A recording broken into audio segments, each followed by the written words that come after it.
After almost 2 years, there's still no end in sight to the political crisis in Northern Ireland. As the British news agency PA and the BBC reported on Monday, a government is no longer expected to be formed before Christmas. Now, when you're seeing this, it's too close anyway. The reason is the ongoing boycott of the main unionist party DUP. It is demanding a complete end to Brexit good checks between the former Civil War region and the rest of the United Kingdom. Further talks were planned for Monday under the leadership of British Northern Ireland Minister Chris Heaton-Harris. However, the BBC and PA quoted DUP sources as saying that the negotiation process had not been completed. This means that an agreement before the Christmas break is virtually impossible, it was said. The British government is offering financial aid worth £2.5 billion if the regional parliament in Belfast resumes its work. The Democratic Unionist Party, the DUP, I call them Don't Understand Politics, advocates union with Great Britain. In February 22, they collapsed the unity government with the strongest Republican force Sinn Féin, which is striving for reunification with the Republic of Ireland.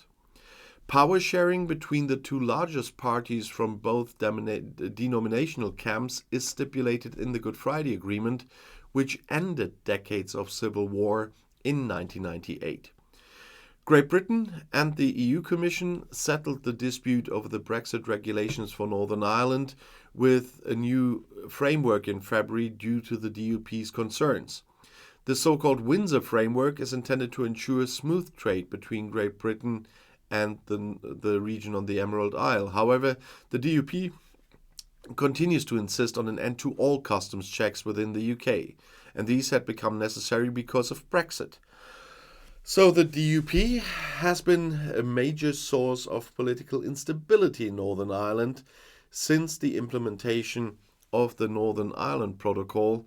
That's the original agreement reached between the United Kingdom and the European Union to avoid a hard border between Northern Ireland and the Republic of Ireland after Brexit. The Northern Ireland Protocol creates a customs border within the United Kingdom, which has angered unionists who believe it undermines Northern Ireland's status as a part of the UK.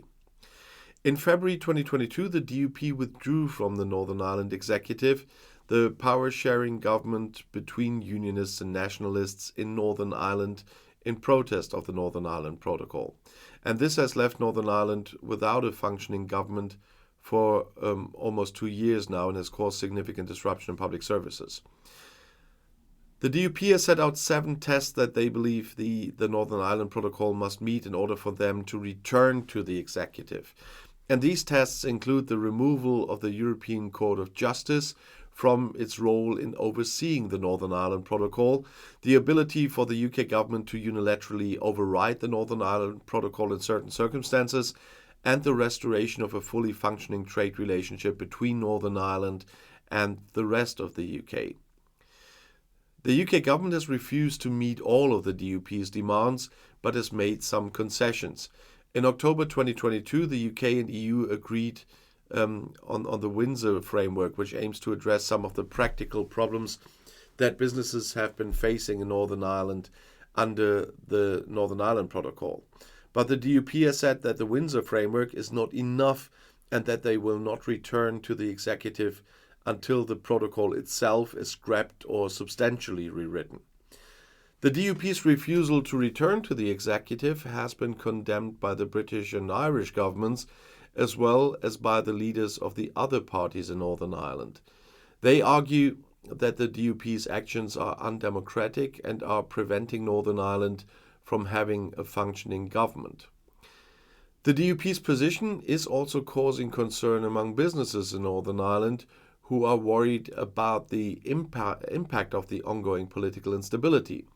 The lack of a government is making it difficult to plan for the future and is also leading to uncertainty about the availability of public services. The DUP's actions are also having a negative impact on Northern Ireland's economy. The lack of a functioning government is making it difficult to attract investment and is also harming the tourism sector. The DUP's position is a major challenge for the UK government. They need to find a way to persuade the DUP to return to the executive, but they also need to ensure that the Northern Ireland Protocol does not undermine the Good Friday Agreement, because when it's not there, it would. The situation is complex and there's no easy solution. But it's anyway not the true reason why the DUP is making trouble. It's their defeat in the last elections. The first time the DUP was not the strongest party in Northern Ireland and the Assembly elections was in 2022. Sinn Féin won the most seats with 29% of the vote and 27 seats, while the DUP came second with 21.3% of the vote and 25 seats. This was the first time Sinn Féin had been the largest party in the Assembly. The DUP's decline was attributed to a number of factors, including dissatisfaction with its handling of the Northern Ireland Protocol and the perceived failure of Stormont to address issues such as healthcare and education. Sinn Féin's victory was seen as a sign of increasing support for Irish nationalism among Northern Irish voters. The 2022 Assembly elections also saw a rise in support for the Cross-Community Alliance Party, which won 17 seats. The Green Party and People Before Profit also had a strong showing, winning 3 and 2 seats respectively. The results of the 2022 Assembly elections have had a significant impact on Northern Irish politics. The DUP's refusal to re-enter the executive without changes to the Northern Ireland Protocol has led to a political standstill in the region. The lack of a functioning government has indeed caused significant disruption to public services and has damaged the economy, as I said. Forming a government in Northern Ireland is a complex process that is designed to ensure that both unionists and nationalists are represented in the executive. The power-sharing arrangement is based on the principle of consensus, which means that all major decisions must be agreed upon by both communities. The process of forming a government begins with the Northern Ireland Assembly elections. The Assembly consists of 90 members, known as members of the Legislative Assembly or MLAs, who are elected by proportional representation. The party that receives the most votes is typically invited to form the government. Once the largest party has been invited to form the government, they must then negotiate with the other parties to reach an agreement on the formation of an executive.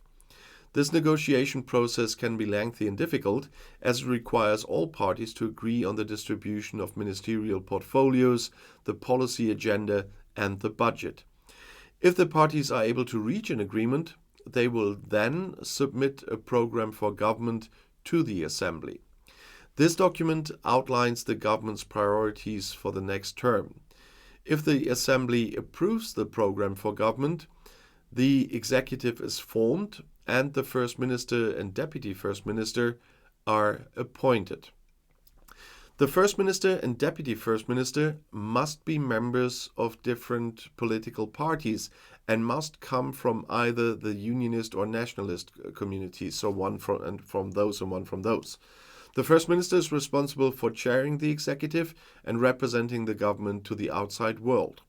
The Deputy First Minister is responsible for supporting the First Minister and ensuring that the government's policies are implemented effectively. The executive is made up of 10 ministers, 5 from each of the unionist and nationalist communities. These ministers are responsible for different areas of government, such as health, education, and the environment. The executive meets regularly to discuss and decide on policy matters. The formation of a government in Northern Ireland is a delicate process in normal times that is constantly being tested by the political tensions that exist in the region. The power-sharing arrangement is fragile, and it is important for all parties to work together to ensure that the government functions effectively. All major decisions must be agreed upon by both unionists and nationalists, as I said. And both communities must be represented in the executive in proportion to their share of the vote. The executive must have the support of both unionists and nationalists in order to function. All parties must uphold the rule of law and respect the democratic institutions of Northern Ireland. The power-sharing arrangement is a complex and challenging system, but it is essential for maintaining peace and stability in Northern Ireland. The success of the Good Friday Agreement is largely dependent on the ability of the parties to work together and find common ground. And the DUP is putting that all in danger for their own egoistic motives. And if you want to see something else, the next video is right here in the end screen. I'll see you there. I'll be back.